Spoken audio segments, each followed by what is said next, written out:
कुछ और लोग भी हैं यहाँ पर। नमस्कार, 2 मिनट आपके चाहिए होंगे। क्या नाम है आपका? जी मनीष नाम है। मनीष, क्या करते हैं आप? जी मैं अध्यापक हूँ।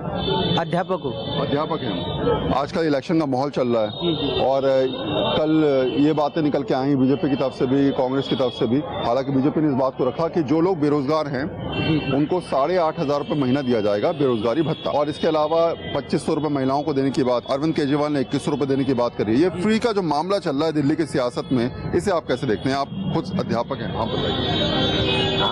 अगर हम देखें तो एक राजनीतिक परिप्रेक्ष्य से देखें तो सभी पार्टियां अपनी ओर वोटर्स को खींचने का एक तरीका आप कह सकते हैं, और साथ साथ क्योंकि वो ज़रूरत है जो लोअर क्लास में आता है, मिडिल क्लास है, उनकी ज़रूरत है कि भाई जितनी सुविधा है, क्योंकि उनकी अर्निंग भी बहुत कम है, और अर्निंग कम होने के बाद भी अगर आपको 2,100 रुपये या 2,400 रुपये या बुज़ुर्गों को कुछ पेंशन, विकलांगों को कुछ पेंशन अगर वो मिलती है तो उनका थोड़ा बोझ हल्का हो जाता है। ठीक है।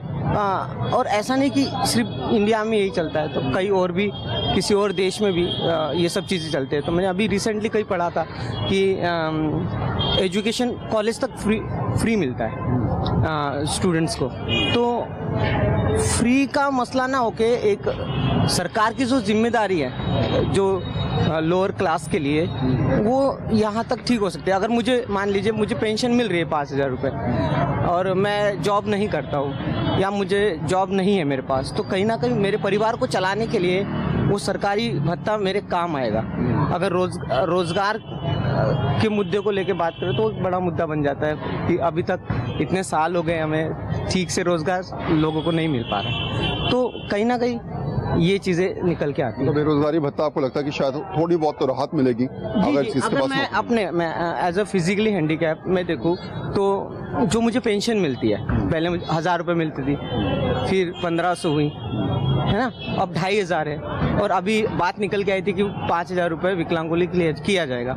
तो वो 5,000 रुपये कहीं ना कहीं मेरी उम्र तो बड़ी है, मैं नौकरी नहीं लग पाया या फिर मैं अपना अर्निंग साधन नहीं जुटा पाया, लेकिन सरकार की तरफ से मुझे वो मिल रहा है जो मेरे परिवार को और मेरे जैसे कई विकलांगों को वो मिलना चाहिए। थोड़ा बढ़ा के मिलेगा तो शायद आपको संतुष्टि मिलेगी। आपको लगेगा कि परिस्थितियां मेरे हिसाब से नॉर्मल हो पाएंगी, मैं कमा पाऊंगा, अपने घर को चला पाऊंगा, जी। और नौकरी तो चलती रहेगी। वो हिसाब है। तो शायद यही है कि आम जनता है अपने हिसाब से सोचती नजर आ रही है, और शायद उन्हीं लोगों से बात करें। बहुत जरूरी काम कर रहे हैं लग रहा है। हाँ जी सर। क्या करते हैं आप? जॉब करता हूँ। एक घोषणा हुई बीजेपी की तरफ से, कहा गया जो लोगों पे नौकरी नहीं है उन्हें 8,500 रुपये महीना बेरोजगारी भत्ता मिलेगा। आपको लगता है ये बड़ी बात है अगर ऐसा हो जाए, या फिर आप लोगों को बेरोजगार कर देंगे कि लोग कहेंगे भैया नौकरी का मत करो, सरकार तो पैसा दे रही है? इंसान को वो होता है ना कि आप भूख आप मिटा रहे हैं दे करके,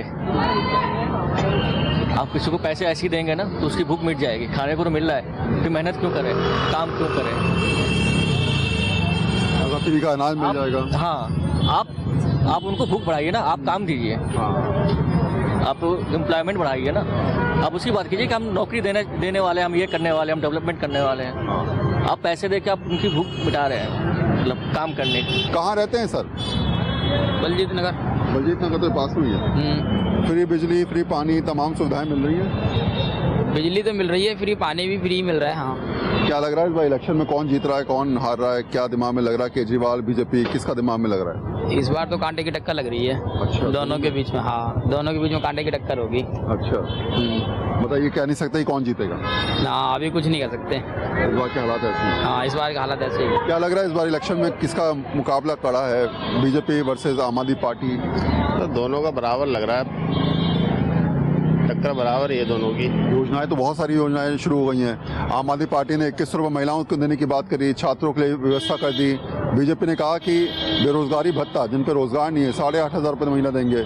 गर्भवती महिला के लिए 2,100 रुपये देंगे। सिलेंडर के रेट 300 रुपये कर दिए। ये सारी योजनाएं आपको लग रहा है कि हो पाएंगी या सिर्फ फ्री वाली बात है? जीतने के बाद ही होंगी ना वो, जो पार्टी जीतेगी जब होगी ना वो, तो अभी तो फ्री की रेवड़ियाँ सब बांट ही रहे हैं। अभी तो सबने अपने अपने खजाने खोल लगे हैं, लेकिन वो जीतने के बाद ही मिलेगा। अब देखो जीतता कौन है। अभी तो टक्कर की चल रही है सारी। लोगों को फायदा है, कोई भी जीते, वादा तीनों ने किया है, जो निभाएगा तो देखा जाएगा।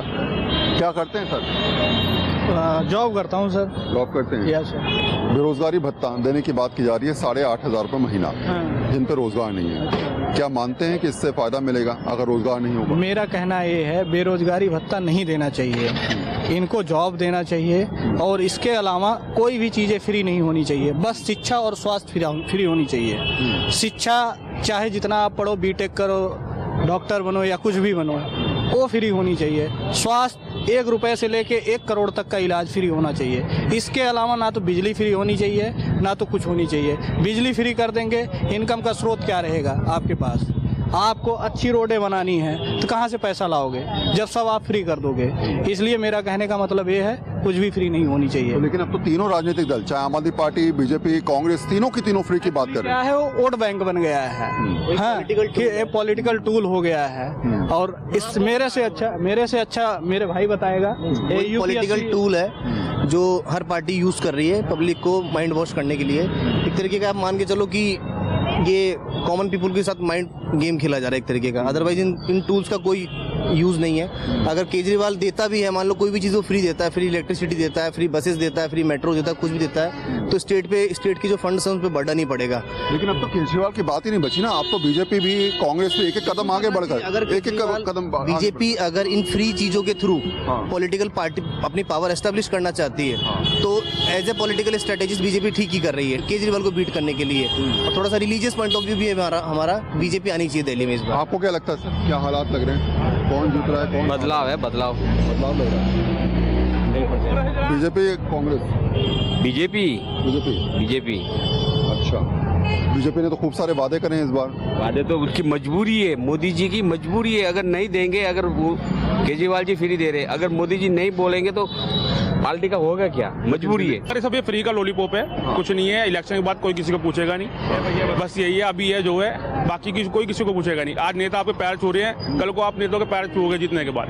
तो 5 साल गुजर जाते हैं, फिर कोई आता नहीं। शायद यही तो राजनीतिक मंशा है, यही तो राजनीतिक हालात हैं। और दिल्ली की जनता जानती है कि वादे तमाम किए जाएं, इन वादों पर उतरने वाला और इन वादों को आगे बढ़ाने वाला नेता जब भी उनकी बात करेगा तो वो अगले 5 साल में इस बात को जरूर समझेंगे और पूछेंगे कि आखिर तमाम वादों की हकीकत का, हालात की परिस्थिति क्या हुई, आखिर किस नेता ने किस तरीके से जो वादे किए थे उनकी स्थिति क्या हुई। और यही दिल्ली की जनता समझना चाहती है। लेकिन चुनावी मौसम है, बहुत दूर की नहीं सोचते। अभी तो फिलहाल की स्थिति है, 15-20 दिन के इलेक्शन के टाइम में जनता को लुभाने की तमाम कोशिशें, तमाम मैनिफेस्टो, तमाम चुनावी घोषणापन पत्र, पार्ट 1, पार्ट 2, ये समझाने के लिए काफ़ी हैं कि जनता अगर आपकी हो जाए तो उसे लुभाने के लिए हर तरीके अपनाए जाएंगे। कैमरा पर्सन कुलदीप के साथ वरुण सिन्हा, न्यूज़ 24।